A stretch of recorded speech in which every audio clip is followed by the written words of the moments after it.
what do they say? Fortune favors the brave. The crypto exchange, famous for its inspiring slogan, and celebrity spokesman Matt Damon emerging dramatically in a black t-shirt, making its mark after inking the biggest naming deal in sports history. The storied Staples Center in Los Angeles will now be called the Crypto.com Arena after the Singapore-based cryptocurrency exchange paid more than $700 million for the naming rights. The arena, of course, is home to the LA Lakers, the Clippers of the NBA, of course, and the LA Kings of the NHL. The name change will take effect on Christmas Day and will be in place for 2 decades. Bitcoin, Ethereum, Litecoin, all are lower right now.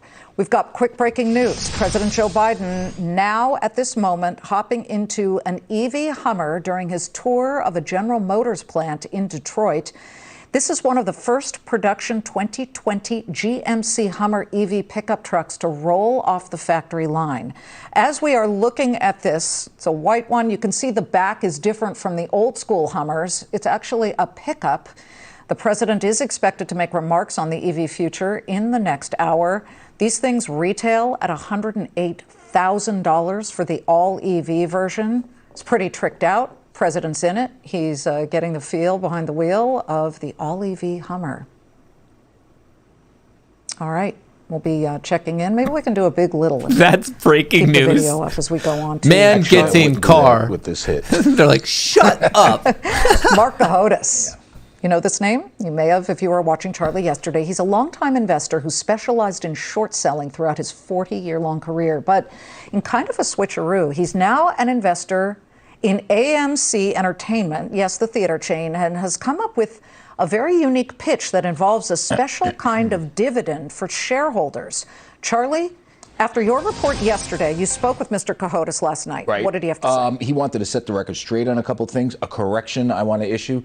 There was a banner that said Cohodes is said to have met with Adam Aron, the CEO of AMC, on this plan. He has not met with him. Okay. He has provided him, and I'm going to read some of this stuff off, and this is going to be a really interesting story in the next sort of couple weeks as AMC, particularly if they go for this. I mean, I don't know if they'll go for it, but it's going to be a fascinating story, and we're going to have Mark on the 23rd. He's agreed. He's traveling. As soon as he gets back on the 23rd, he's coming on. He wants to talk to you and I about this. Oh, me too. You too. Yeah, he wants you to moderate. So here's what we know, and I'm going to read some of this stuff, kind of like headline. He told me that he emailed Aron a vague plan to issue a securities token as a dividend on AMC stock. Try to get your hands around it. AMC probably couldn't issue a dividend, but if you issue the token, it could have inherent value. Okay, Cohodes says the token will trade on Patrick Byrne's, well, the T0 platform that was founded by Patrick Byrne. Yeah, he ain't part of it now. Yeah, the former CEO of Overstock. The purpose of the concept is to put an NFT with value into the hands of AMC shareholders, so they get something in value, the shareholders. Now, here's the secondary added, he called it an added feature, which is fascinating. It will, he believes, end the debate once and for all over whether AMC is subject to naked shorting. Why is that? If you have this dividend, right, and you've lent out the shares, right, the people that you've lent out the shares to hold shares that are essentially owned by somebody else. The broker lends the shares out, in terms of a short sell. The ultimate owners, the holders, are going to want the broker to get those shares back so they can basically get the NFT, get the dividend, right? That will create this situation where people will go out. Eliminate shorts. Well, you'll start buying this like crazy. Now, if there's these synthetic shorts, which is these sort of wickedly open positions,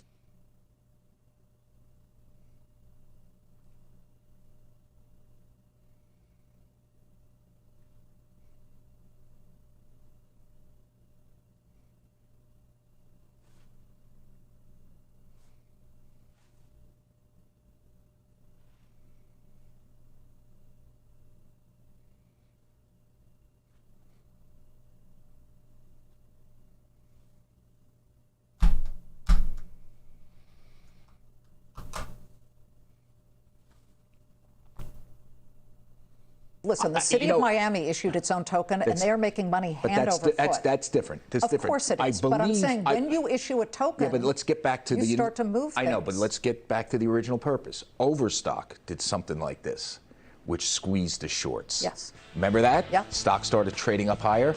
This could be the same thing where you get a short squeeze coming out of this, which could be very painful if anybody's really short. Now, we should point out, it's only 17% short interest, not huge amounts. I mean, it's not 100%. But anyway, it's going to be interesting next Wednesday. Okay. Everybody tune in next Wednesday. I will moderate, and I will keep them apart. Hope I don't get punched in the middle. But thank you, Charlie. We are coming right back. Dow is down 167. Well, that was weird. Just kind of cut out on us there. Overall, it seems interesting. So what is going on, and like the tone that I got from that is basically Charlie got caught lying. Marc Cohodes called him out, and then the very next day he's like kind of backing it up. And he's like, no, like this is actually what was said. Let me set the record straight. Once again, just like A+ reporting from Charlie Gasparino, always going out publicly when, he always has everything right. He has the sources, everything's tip top. This is one of those one-off things that he doesn't make these mistakes often. Trust me. He does not make these mistakes rarely makes these. He makes them he makes them a couple times more than we want. And by that, I mean weekly. In fact, every other day there might be a mistake like this, but it's okay.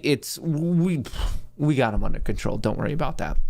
Overall, Marc Cohodes is arguing that instead of a normal cash dividend, we can do a special dividend based on NFTs. NFT blockchain, there'll be value there, but it's also a unique way to basically get a track of all the ownership. And with this, when you have a verified ledger, you're going to be able, like he said, actually, this is the one thing Gasparino got right. It would end the debate of are there naked shorts or not, because everything would be 100% verified through the blockchain ledger. To my understanding, a week from today, I believe Marc Cohodes is currently in Europe as I'm saying this live, and I believe he's coming back, and it sounds like he's coming on to speak with Gasparino, and it sounds like Liz Clayman will be the moderator of that. If I had to guess, it's going to be popcorn worthy, just judging how Mark discusses Gasparino right now, like even on Space Calls and stuff. So I think there's going to be some excitement, to say the least. So mark your calendars. A week from today, it sounds like Gasparino's going to be going live on Fox. That'll be interesting. The 23rd, isn't that the day before Thanksgiving, right? Is that the day? I don't even, the market might be doing a half day that day. I'd have to check the holiday calendar, but something definitely to pay attention to. With it, he's trying to very much tie it to Overstock, but Overstock was also a story of something that was abusively shorted, and then it ended up having a short squeeze. So Gasparino seems to be attaching it in a certain way of like, hang on, like, is this allowed? Like, yes, it is allowed to find out if there's naked shorts or not. Like that as investors, as company owners and leaders, you should 100% be able to know that if what your investment in is being diluted by like a fictitious amount of supply. So that tone was weird, that like, hang on, is this even allowed? Yeah, it's allowed. You're allowed to have those answers. You should have those answers. But most important from that thing, before it was cut out on us, was I just noticed how Gasparino's tone changed.